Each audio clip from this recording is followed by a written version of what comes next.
सभी दर्शकों का बहुत बहुत धन्यवाद। आज हमारे साथ दो शिक्षक एक रेप्टेड स्कूल में बायोलॉजी पढ़ाते हैं और दूसरे फिजिक्स के लेक्चरर श्री मयंक सिंह और श्री अभिलाष पांडे जी हमारे साथ हैं, जो बायोलॉजी के लेक्चरर हैं। बच्चे अक्सर पूछते हैं कि बायोलॉजी में हम जो लिखें, आखिर उस किस पैटर्न को पकड़ के लिखें जिससे हमारे नंबर बायोलॉजी में अच्छे आए। तो इस बारे में हम जानते हैं हमारे बायोलॉजी के लेक्चरर श्री अभिलाष पांडे जी बच्चों से क्या कहना चाहते हैं। अक्सर बच्चे पूछते हैं कि बायोलॉजी की तैयारी जो कर रहे हैं वो डॉक्टर बनना चाहते हैं, फार्मासिस्ट बनना चाहते हैं, मेडिकल क्षेत्र में नाम करना चाहते हैं और बोर्ड एग्जामिनेशन को क्रैक करना है। इसके लिए आप बच्चों से क्या कहना चाहेंगे? सभी बच्चों को धन्यवाद और आपको भी धन्यवाद। आपने दो क्वेश्चन किया कि पहला कि बोर्ड में बच्चे कैसे अपने नंबर को बढ़ाएं, कैसे इंक्रीज करें बायोलॉजी में। 10th लेवल में भी बायोलॉजी है और फिर सेकेंड ईयर में, दोनों बोर्ड में बायोलॉजी आपका। और दूसरा जो आपका क्वेश्चन है कि बायोलॉजी का स्टूडेंट है अगर वो, तो कैसे जो उनका एग्जाम नीट होता है, नीट को कैसे क्रैक किया जाए कि एमबीबीएस में एडमिशन ले सकें, फार्मासिस्ट बन सकें,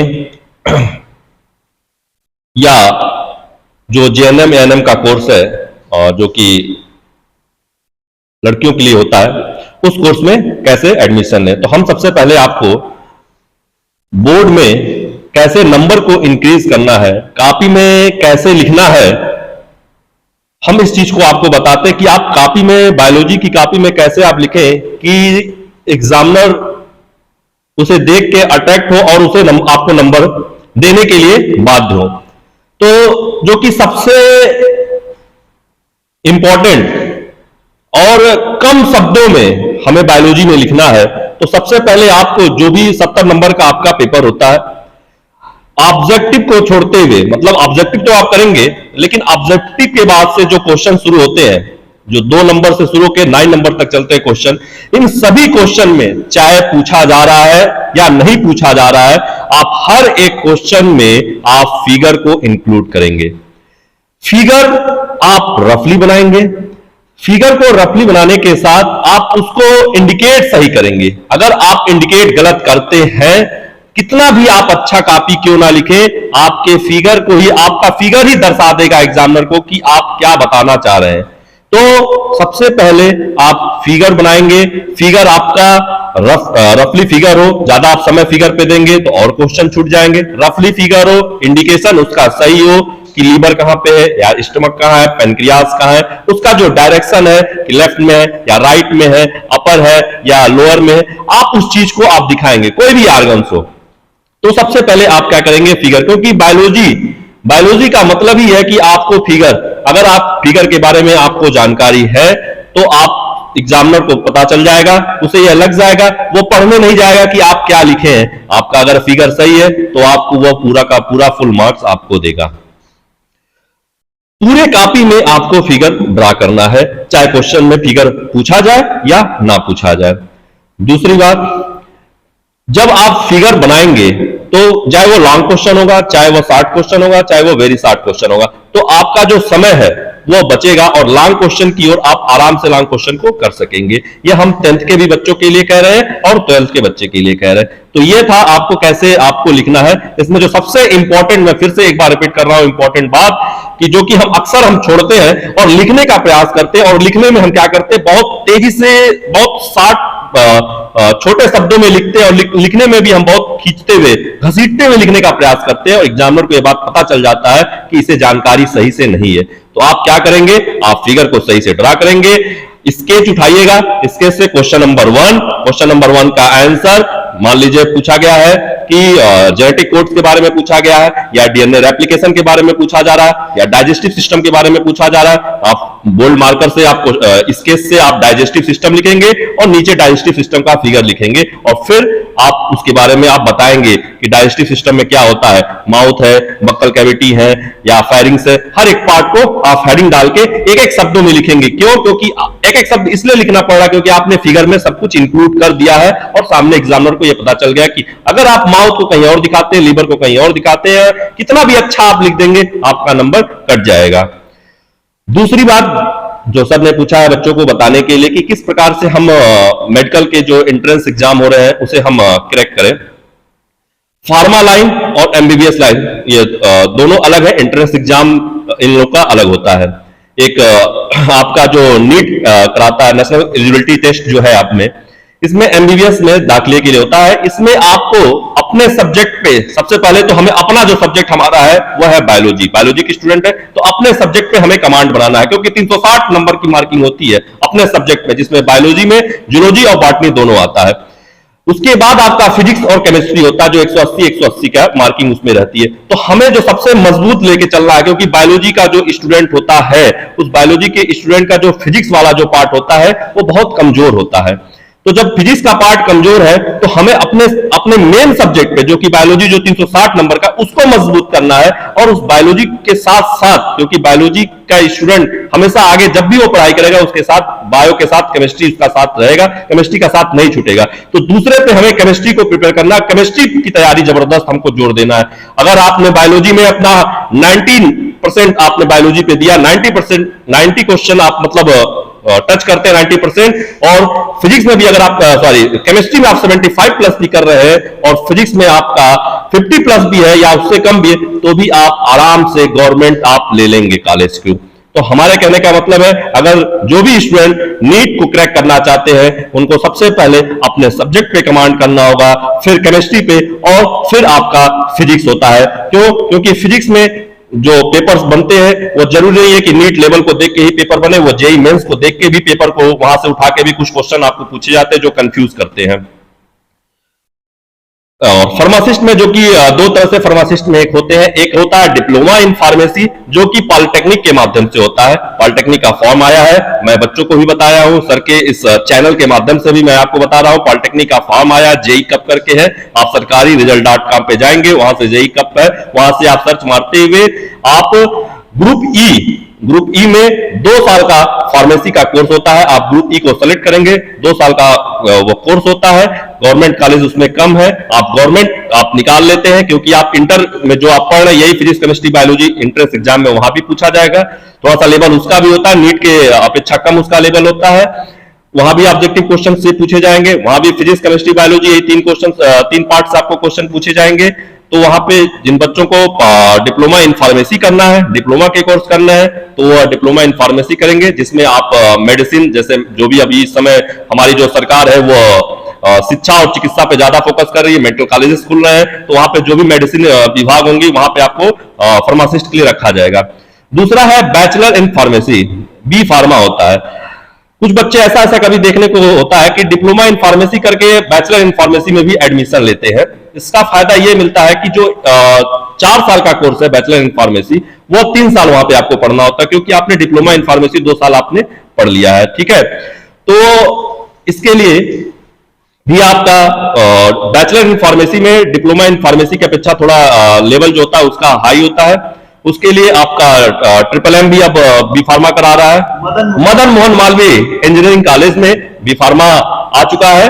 तो आप वहां पे उसका अलग से फार्म है, उसके अलग से फार्म अभी हमको लगता नहीं कि शुरू हुआ होगा, तो फार्म आपको मिलेगा, आप उसे भरिएगा, प्रयास कीजिएगा कि आप उसे क्रैक करके जिनको इसमें जाना हो, फार्मासिस्ट के लाइन में जाना हो, फार्मा के लाइन में जाना हो, एमआर बनना हो, वो इसके लिए अप्लाई कर सकते हैं। और जिनको डॉक्टर बनना है उनके लिए मैंने नीट के बारे में आपको बताया। अभिलाष जी ने बहुत अच्छी तरह आपको जानकारी दिया, लेकिन नीट के लिए जब हम नीट के बारे में सोचते हैं उसके पहले हमें बोर्ड एग्जाम क्लियर करना होता है और हमारा सौभाग्य है कि फिजिक्स के जाने माने लेक्चरर श्री मयंक सिंह जी इस समय हमारे साथ हैं। मयंक जी, फिजिक्स बच्चों को थोड़ा टफ लगता है, फिजिक्स के टीचर भी कम मिलते हैं, और ये बहुत अच्छी बात है कि एक फिजिक्स के जाने माने लेक्चरर हमारे साथ हैं। बच्चों को कुछ टिप्स दीजिए जिससे बच्चों के मार्क्स पहले बोर्ड एग्जाम में अच्छे आए, इसके बाद कॉम्पिटिटिव एग्जाम्स में अच्छे आए। फिजिक्स के बारे में जरा बच्चों को ट्रिक्स बताइए। आपको धन्यवाद। आप सभी स्टूडेंट्स लिसनर को थैंक यू। हम फिजिक्स डिस्कस करने जा रहे हैं, यानी कि फिजिक्स के बारे में आपको कुछ बताने जा रहा हूं। तो फिजिक्स के बारे में आप जानते हैं कि फिजिक्स को बायो ग्रुप के साथ भी रखा जाता है और साथ ही साथ मैथ्स ग्रुप के साथ भी रखा जाता है।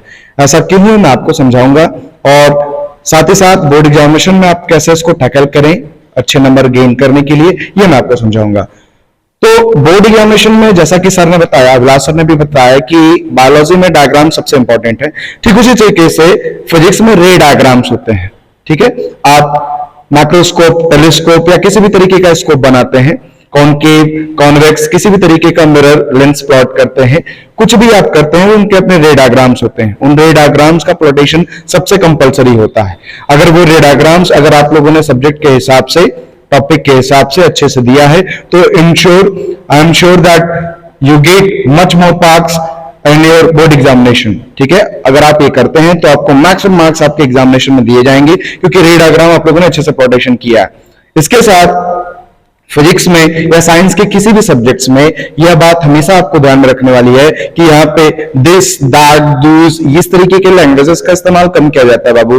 क्यों? क्योंकि ये फिजिक्स के एग्जामिनेशन के पार्ट, केमिस्ट्री के एग्जामिनेशन के पार्ट और बायोलॉजी के एग्जामिनेशन के पार्ट, ये इंक्लूडेंस है कि इनके अपनी टर्मिनोलॉजी होती है। लाइक इस फिजिक्स का अगर मैं एक्सपर्ट हूं तो मैं फिजिक्स के बारे में आपको बताऊंगा कि फिजिक्स में डिफ्रैक्शन पैटर्न होता है, इंटरफेरेंस पैटर्न होता है, रिफ्लेक्शन होता है, रिफ्रैक्शन होता है। इन वर्ड्स का, कोटेड वर्ड का इस्तेमाल करना जरूरी है। वहां पे this, that, those, which, was, इसका कोई इंपॉर्टेंस नहीं होता। इन वर्ड्स का जो मैंने अभी आपको बताया, लाइक एज रिफ्लेक्शन का क्या इंपॉर्टेंस है, रिफ्लेक्शन को आप कहां पे प्लेस कर सकते हैं, like a sign convention rule होता है, साइन कन्वेंशन रूल आप कहां पे अप्लाई कर सकते हैं, डिफ्रैक्शन पैटर्न को किस तरीके से यूटिलाइज करके रख सकते हैं, साइन कन्वेंशन का अप्लाई कैसे कर सकते हैं, ठीक है, इलेक्ट्रिसिटी में चार्ज को डिफाइन कैसे कर सकते हैं, डायपोल स्ट्रक्चर कैसे बना सकते हैं, ये सब कुछ बताना जरूरी होता है। ठीक, तो ये आप ध्यान में रखेंगे कि इन कोटेड लैंग्वेजेस, यानी कि चैप्टर के अगर आप लोगों ने स्टार्टिंग में पढ़ना स्टार्ट किया होगा तो आपको पता चला होगा हर चैप्टर के अपने कोटेड लैंग्वेजेस होते हैं। लाइक एज रे डायग्राम में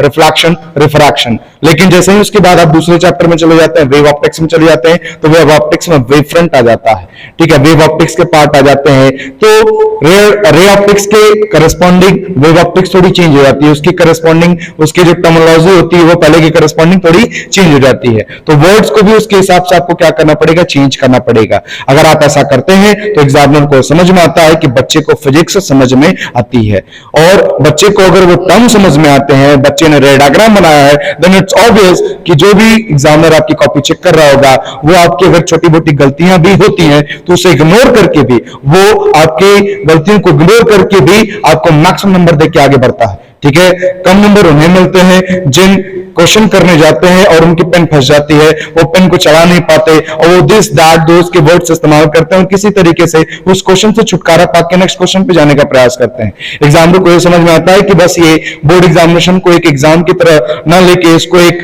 टास्क न लेके, ये इसको एक प्रेशर के रूप में फील कर रहे हैं, तो एग्जामिनर उसको नेगेटिव वे में देखता है और उनको एवरेज मार्क्स देके आगे बढ़ता है। तो मेरा सजेशन ये रहेगा कि आप उन टर्मिनोलॉजी का इस्तेमाल करें और साथ ही साथ फिजिक्स में रे डायग्राम को कंपलसरी बनाएं।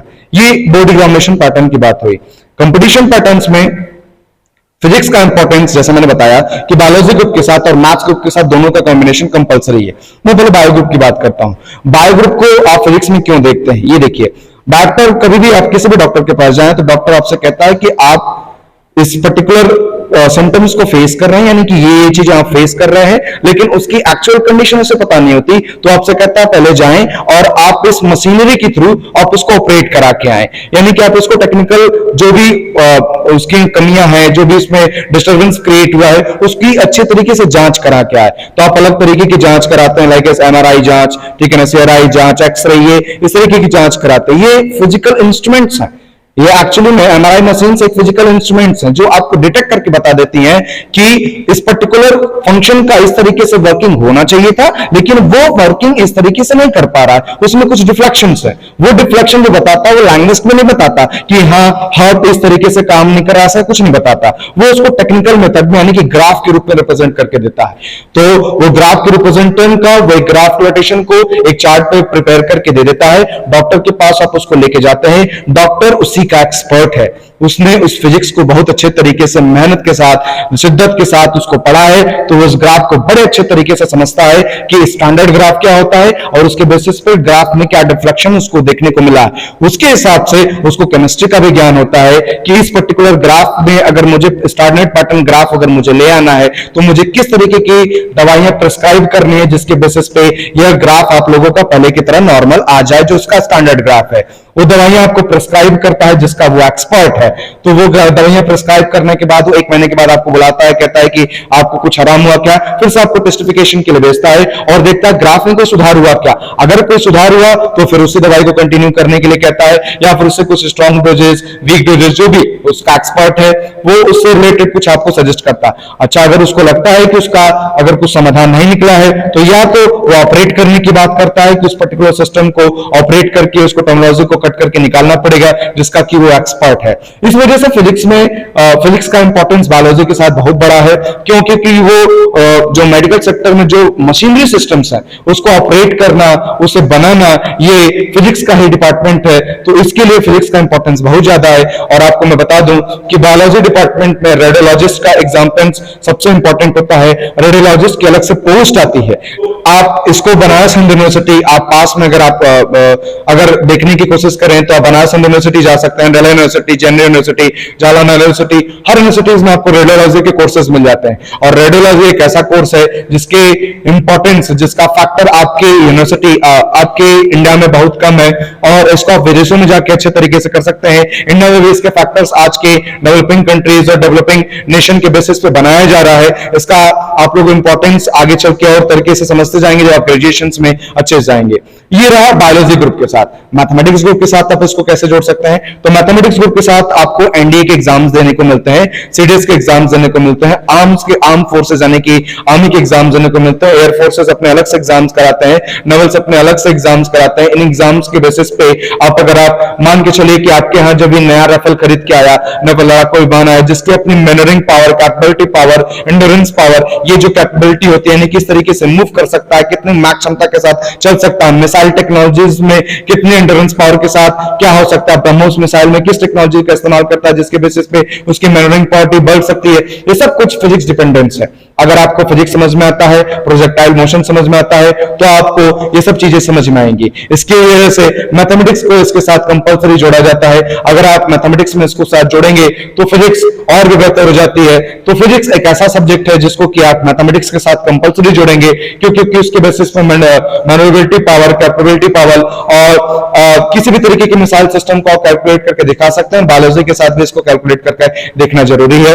बोर्ड एग्जामिनेशन में इसमें जो आपने बोला कि जो फाइटर प्लेन है, आपने बात किया जी, फाइटर प्लेन्स की जो मैनेवरिंग पावर है जी, जिसका फिजिक्स के क्या संबंध है, इसको जरा से क्लियर कीजिए। जी, एक्चुअली प्रोजेक्टाइल मोशन में हम ये टारगेट करते हैं कि अगर हम किसी भी गन को किसी पर्टिकुलर मीडियम के थ्रू फायर करते हैं, उसकी speed let us suppose that 300 kilometre per hour है और सामने से कोई एक टारगेट आ रहा है जिसकी स्पीड 600 किलोमीटर पर आवर है, तो अगर आप यहां पे समझने की कोशिश करें, अगर यहां पे माइक्रोसेकंड का भी अगर चेंज हुआ तो वो जो टारगेट है उसको आपकी जो गन है उसको हिट नहीं कर पाएगी, उसका जो बुलेट है उसको हिट नहीं कर पाएगा। इसके बेसिस पे मैनेवरिंग पावर मतलब मूव करने की क्षमता, ठीक है ना, कितना ज्यादा उसका रोटेशन हो सकता है पर मिनट। जैसे अगर आप लोग बचपन में पतंग उड़ाना सीखे हो तो बचपन में पतंग उड़ाते सीखते समय जो अच्छा पतंगबाज यानी कि पतंग उड़ाने वाला एक्सपर्ट वही कहलाता है जो उसकी मैनेवरिंग पावर को कंट्रोल कर सके। जो कुछ बच्चे होते हैं जो पतंग को बस सीधी रखना चाहते हैं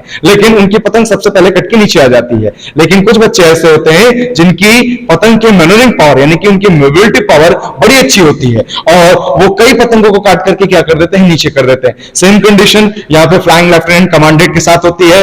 वो एक पतंग एक्सपर्ट है, लेकिन वो एक नेचुरल पतंग एक्सपर्ट है जिसने बड़ी मेहनत, शिद्दत और लगन के साथ अपने आप को उस काबिल बनाया है कि वो करोड़ों रुपए के 1600 करोड़ रुपए से लेकर 2000 करोड़ रुपए तक के लड़ाकू विमानों को उड़ाने की और उनकी मर्निंग कैपेबिलिटी को कंट्रोल करने की कैपेबिलिटी रखता है, जिसके बेसिस पे वो दूसरे लड़ाकू विमानों को मार के गिरा सके और उससे संबंधित कार्यों को कर सके। मयंक जी ने बहुत अच्छी बात बताई। बच्चे अक्सर पूछते हैं कि जो बुक्स हमारी हैं फिजिक्स की, तो क्या जो कोर्स में बुक्स चल रही हैं उसके अलावा और भी कौन सी बुक्स हैं जिनसे कि बच्चों की फिजिक्स कॉम्पिटिटिव एग्जाम्स के लिए as well as board exams के लिए अच्छी हो सके? एक्चुअली में बच्चों के मन में ये तो जरूरत था, मैं समझ सकता हूं, क्योंकि मार्केट में बहुत तरीके की बुक्स अवेलेबल हैं जिसके बेसिस पे बच्चे कंफ्यूज हो सकते हैं कि इन बुक्स में से कौन सी बुक पढ़ी जाए। सभी टीचर्स के अपने अपने मत होते हैं, किन्हीं का कहना होता है कि ये बुक पढ़ें, किसी का कहना होता है ये बुक पढ़ें। मेरा अपना मानना है कि एनसीईआरटी से अच्छी बुक पॉसिबल नहीं है, क्योंकि एनसीईआरटी की एक ऐसी पब्लिश्ड बुक है जो गवर्नमेंट ऑफ इंडिया पब्लिश करती है। उसे पब्लिश करने के लिए बहुत सारे साइंटिस्टों ने अपने राय रखे हैं, बहुत सारे मैंडेटरी पर्सन यानी कि कई सारे ऐसे आईएएस ऑफिसर्स, पीसीएस ऑफिसर्स, ऐसे साइंटिस्टों ने उसको प्रिस्क्राइब करके आगे फॉरवर्ड किया है जो किसी से उल्लेखनीय है, किसी भी बुक से कंपेयर करने जैसा नहीं है। तो वो एक ऐसी स्टैंडर्ड बुक है जिसके बेसिस पे आपको सारे कंटेंट्स मिल सकते हैं। लेकिन अगर आपको फर्दर और भी न्यूमेरिकल्स लगाने हैं तो आप जान सकते हैं कि गवर्नमेंट ऑफ इंडिया के पोर्टल पे बहुत सारे आप लोगों को न्यूमेरिकल्स क्वेश्चंस मिल जाएंगे जिसको कि आप टैकल कर सकते हैं, और बाकी सारी बुक को भी आप फॉलो कर सकते हैं। कोई भी बुक खराब नहीं होती, बुक हमेशा आपको कुछ नया ही सिखाएगी। लेकिन कोई यह कहना है कि यह बुक सबसे अच्छी है तो मैं एनसीईआरटी को प्रेफर करूंगा, मुझे मेरे हिसाब से एनटीआरसी से अच्छी बुक अभी तक नहीं बनी है। और न्यूमेरिकल क्वेश्चंस के लिए अगर आप किसी बुक को फॉलो करना चाहते हैं तो एज यू कंटिन्यू आप कर सकते हैं। लेकिन अगर सबसे अच्छी बुक अगर मेरे हिसाब से कंटिन्यू करने के लिए बोर्ड एग्जामिनेशन पर्पज से या फिर कंपटीशन एग्जामिनेशन पर्पज से अगर बात करें तो वो एनसीईआरटी है। बट बच्चे समझते हैं कि अगर एक बार एनसीईआरटी पढ़ लें तो उनके सारे क्वेश्चंस के आंसरिंग मिल जाएंगे। दैट्स नॉट पॉसिबल, ठीक है ना। उस क्वेश्चन को समझने के लिए, एनसीईआरटी को ठीक से समझने के लिए एनसीईआरटी की बुक को कम से कम 8 से 10 बार आपको उसको फॉलो अप करके जाना पड़ता है। पहली, दूसरी, तीसरी बार में आपको बुक थोड़ी परेशान कर सकती है क्योंकि वहां पे जो लैंग्वेजेस होती हैं वो थोड़ी स्टैंडर्ड इस्तेमाल की होती हैं। लेकिन जब मैं गारंटी कहता हूं जब आप 4th, 5th या 6th बार उस क्वेश्चन को पढ़ेंगे, उस बुक को पढ़ेंगे, तो आपको वो एक फ्रेंडशिप जैसा फील होगा कि वो उस बुक के साथ आपकी फ्रेंडशिप है, और आप जब उससे बात करेंगे तो उसका आपको आंसर देगा और बहुत अच्छे से आंसर देगा, जो बाकी बुक के साथ उसके कंपेनियन में थोड़ा कम होता है, ऐसा मेरा मानना है। तो मयंक सर ने बताया कि फिजिक्स का यूज कैसे बायोलॉजी में और मैथ्स में, यानी डॉक्टर बनाने के लिए भी और इंजीनियर बनाने के लिए भी फिजिक्स कितना इंपॉर्टेंट सब्जेक्ट है आप ये समझ गए। इसमें कुछ और जोड़ने के लिए मैं अभिलाष सर को आमंत्रित करता हूं। स्टूडेंट्स, जैसा मैंने अभी आपको बताया, एक एमबीबीएस होता है जो कि आप इसमें ह्यूमंस के बारे में, और एक होता है एनिमल हस्बेंड्री या एनिमल साइंस। तो उसके लिए जो कि आपका होता है वेटनरी साइंस, जिसको हम बोलते हैं BVSC, bachelor in veterinary science. और इसमें भी स्कोप जिस प्रकार से, बस अंतर दोनों में अंतर यह है कि इसमें प्राइवेट में इसका स्कोप है और एनिमल में प्राइवेट में इतना पैसे और इतना स्कोप नहीं है, लेकिन बराबर दोनों की, गवर्नमेंट की दोनों की सैलरी बराबर है, दोनों गेस्टेड अधिकारी हैं आपके। तो जो चीज आप, जो नीट में आप पढ़ रहे हैं, जो नीट का लेवल है, सेम लेवल वेटनरी साइंस का भी होता है। और इस समय आचार्य नरेंद्र देव प्रौद्योगिकी कृषि विश्वविद्यालय कुमारगंज फैजाबाद में आपका इसका फॉर्म आया है। 4 विश्वविद्यालय हैं, तो इस बार बांदा विश्वविद्यालय को मिला है इसको कराने के लिए। और अलग से AIPBT भी होता है, AIPMT पहले चल रहा था जो कि अब नीट हो गया है। AIPBT होता है जो कि ऑल इंडिया में, जिसमें Bombay veterinary science, Pune veterinary science, Chennai में है, हर जगह आपका वेटनरी साइंस है। और बहुत अच्छा इसमें वेटनरी साइंस में बहुत अच्छा स्कोप है कि आप एनिमल्स पे भी आप स्टडी कर रहे हैं, किस प्रकार से एनिमल का इलाज कर रहे हैं, चाहे वो रैबिट हुआ, चाहे वो रैट हुआ, चाहे वो पेट हुए, चाहे वो काऊ है।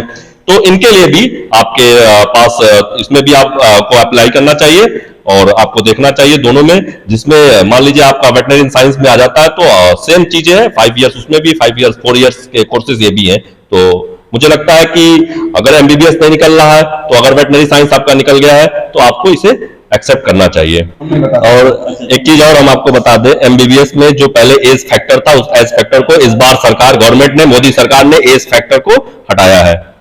जो 18 से 25 एज फैक्टर लगा था एमबीबीएस के लिए, उस एज फैक्टर को हटाया गया है।